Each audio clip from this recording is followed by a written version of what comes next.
Bharuch SOG પોલીસે શંકાસ્પદ 15,450 kilogram વજનના સળિયા સાથે એક ટેમ્પો ચાલકને ઝડપી પાડ્યો હતો. કોઈ દસ્તાવેજ ન મળતા 8.63 લાખનો મુદ્દામાલ જપ્ત કરાયો હતો. ભરૂચ જિલ્લાના દહેજ ભરૂચ ફોરલેન રોડ ઉપરથી એસઓજી ભરૂચની ટીમે શંકાસ્પદ રીતે લોખંડના સળિયાનો જથ્થો લઈ જતા એક ટેમ્પોને ઝડપી પાડ્યો છે. પોલીસ તપાસમાં ટેમ્પોમાંથી 15,450 કિલોગ્રામ વજનના લોખંડના સળિયા મળી આવ્યા હતા. આરોપી પાસેથી આ મુદ્દામાલ અંગે કોઈ પણ પ્રકારના કાયદેસર દસ્તાવેજ ન મળતા પોલીસે તમામ મુદ્દામાલ કબજે કરી કાર્યવાહી હાથ ધરી છે.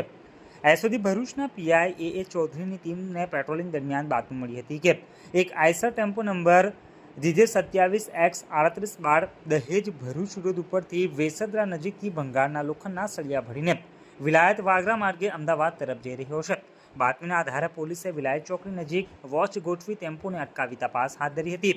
આ ચેકિંગ દરમિયાન ટેમ્પોમાંથી મોટો જથ્થો લોખંડના સળિયા મળી આવ્યો હતો. આ મુદ્દામાલ અંગે ડ્રાઈવર પાસેથી ખરીદી બિલ કે કાનૂની દસ્તાવેજો માંગવામાં આવ્યા હતા, પરંતુ તેણે સંતોષકારક જવાબ ન આપતા સમગ્ર માલ શંકાસ્પદ માનીને BNSS કલમ 106 મુજબ કબજે કરવામાં આવ્યો હતો. પોલીસે ટેમ્પો ચલાવતા ઇસમ રાજેન્દ્રસિંહ ભૂણસિંહ ભાટી ઉંમર વર્ષ 27 હાલ રહે હંસપુરા નાના ચિલોડા અમદાવાદ અને મૂળ નિવાસી રાજસમંદ રાજસ્થાનને BNSS કલમ 35(1)E હેઠળ અટક કરી છે. કુલ રૂપિયા 8,63,000ની કિંમતનો મુદ્દામાલ પોલીસે જપ્ત કર્યો છે.